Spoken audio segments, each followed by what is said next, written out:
I've come in with that mindset of I'm here to work, not go on my phone. It's about teaching individuals when it's appropriate to use and when it's not appropriate to use. Is the key thing from this then that it's mobile phones are a tool? It's about using them in the right way, at the right place, at the right time. Absolutely. Yeah, as with any tool.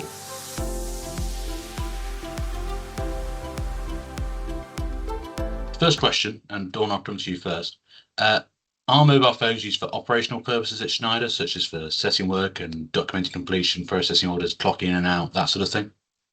Yeah, absolutely. So at Schneider, I'd say because we are very heavily now in electrification, automation, digitization, AI is a lot to do with what we do now, and all of our solutions are connected services. So everyone that works within Schneider now has quite a lot of work alongside the mobile phone aspect with what we do and things that they need to be able to access. I would say, to give a couple of examples, if you're an engineer, like Eddie is one of our apprentices, there are things like point of work risk assessments, near miss reporting. There are site access requirements, so more sites require a mobile phone app now to be able to access those sites. And then there may be things like if you're on site and your laptop doesn't connect, but you've got the work mobile phone that allows you to access things like Teams or email or phone calls, because all depending on what site you're at, you may then have another customer meeting that's virtual, but not at the relevant site that you're currently at. So you'd access that via Teams. So the mobile phone usage actually is quite high, I would say, within our industry. What are the expectations around personal phone use during work hours for staff? And I'll come to you afterwards, Ed, about apprentices and graduates. Okay, I think expectation around everyone has a personal mobile phone. I think it's how we communicate the use of that. By making sure we're setting those expectations. You're at work to work and you have a work phone as a resource for you to be able to carry out specific tasks. So for me, your personal phone, the expectation around use on personal phone is break times, lunch times, when you're having time out away from work. Obviously, there may be times where you should have it on, need it on, because you might be expecting an emergency call or expecting a call. Those things are fine. It's just around the expectations of how you use it, especially in an environment where you are on site. It can become a distraction, and that can be work phone or personal phone. So being clear on the expectations of use for both is paramount. So I would say that it's fine to have your personal phone on you, but it's where we set the expectations of when you can and can't use it. Ed, how do you find that sort of approach works for you as an apprentice? Yeah, I think it works really well for me, and also kind of the general consensus I usually feel like as an apprentice as well is like when you're on site or working, kind of if you're using your work phone, kind of you're there to learn. It's kind of taking away from those opportunities to kind of learn and become a better apprentice and like a better kind of getting more knowledge stuff after your time as an apprentice. So kind of using your personal phone during work time or times where it's inappropriate, you kind of disadvantaging yourself and kind of giving yourself a purposeful kind of step down in kind of opportunities and capabilities where it kind of there's not really any benefits to you personally. So I feel like kind of if you're more aware of what you want to do and kind of and how aware of your kind of what type of apprentice you want to be, you kind of tend to steer away from using your personal phone in hours. So I think from that, then I can get from both of you, I'm getting that, it's about, there's an awful lot of trust in the individual, and it's about what they sort of get out of. Yes. It's about they're getting out what they put in, basically. Yeah. And they're trying to learn from things. If there is inappropriate use, I mean, a lot of this, Fraser, is, we discuss a lot of this on their induction, and there's always consistent messaging throughout. And not just for young people, for everybody. I think, in terms of social media and mobile phone usage, it isn't just young people that use them a lot. It's everyone now. So I think that messaging is important across the board, to ensure that people are aware of what the appropriate use is. It's not about removing it, it's about the appropriate use, and there's a time and a place for each, whether that's personal or whether that's the work mobile. Yeah, okay, fantastic. And I think in the sort of safety critical environments, what are the biggest risks associated with mobile phone use? I would say distraction. So the risk is distraction. So it's about being aware of the task that you are doing and whether that needs a mobile phone or whether it doesn't. If you are working at height, you would not be working on your mobile phone. You would not be looking at things on your mobile phone. That would absolutely be in your pocket, and you would be concentrating on the task in hand. If you are doing a point of work risk assessment, though, you may have your mobile phone while you are assessing the work environment and logging the information that you need to do on that point of work risk assessment. And if you are coming across any hazards, then you are reporting them through the necessary app on your mobile phone. So it is really about being safety conscious, that you have it during the tasks that you need it, and is absolutely away during the tasks that you don't. And do you find that as well, Edward, that it's that sort of mobile phones can be helpful in those sort of risk assessment purposes where you're able to report things, and especially like near misses, you're able to report things quite quickly as well. So it can help health and safety. So they're good, in kind of that regard, especially like with evidence gathering of things like that. So usually with near misses, like you can put photo evidence on top there. So if you kind of need to use your phone to gather evidence like that, or even just like if someone contacts you after the fact, they might ring you and you need to kind of have a chat with someone from the health and safety team or something like that. There is kind of, if there's a risk, you shouldn't really be using your phone, because it will always distract you or make you less aware of potential risks going on.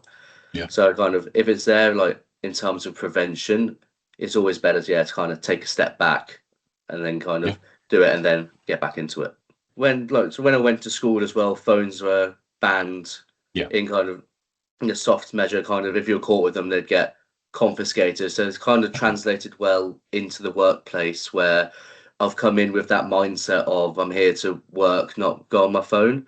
And no one's taking my phone away from me like when I'm on site, but I'm still coming in with that kind of attitude towards like, you can use your phone as a tool, but you shouldn't use it for non-work purposes. So a lot of the times I use my phone at work is kind of, as Dawn has said, for like taking photos, taking notes, other like work-related activities. Sometimes, like if I'm with an engineer, I'll use it to kind of do a quick Google search or like some calculations, something like that.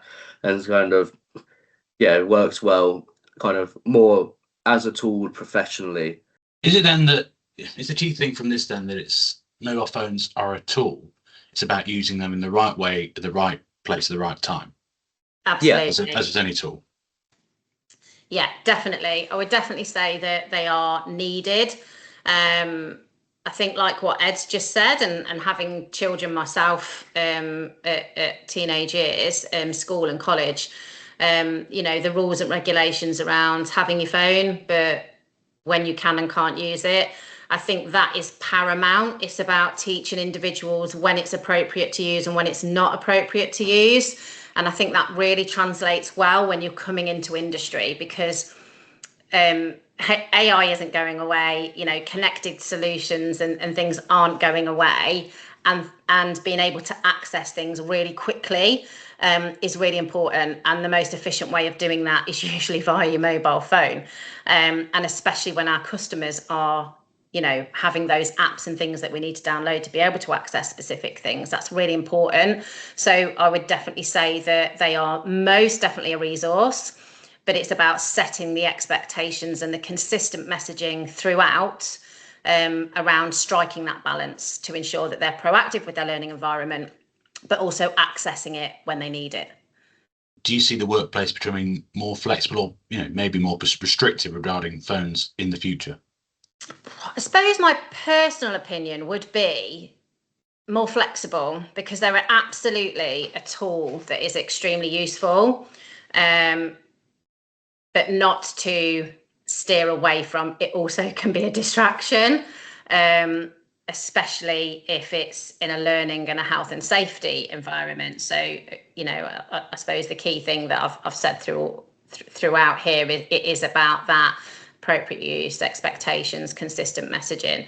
But I believe it is about that clear expectations and the consistent messaging for the appropriate use, and ensuring that there are policies and procedures in place, because those policies and procedures support the process. They allow for people to review back on them and check.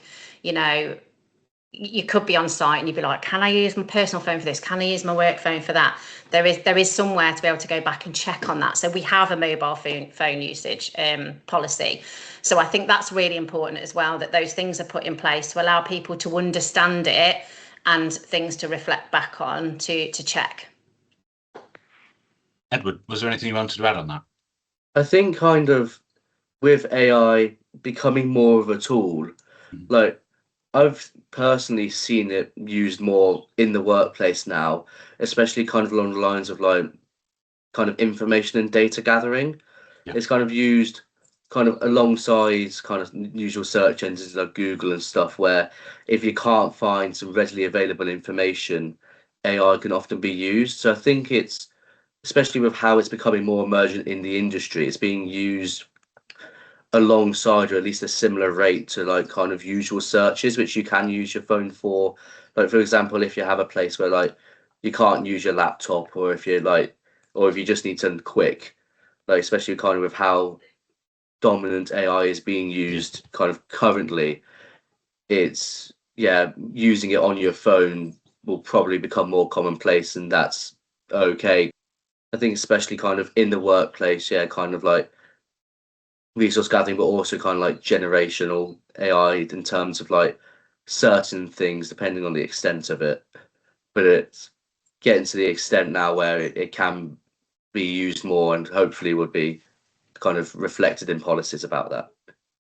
And I think as well, Fraser, like Ed mentioned, with that, that they'll have access to laptops because their job that Ed does, they need a laptop to do that.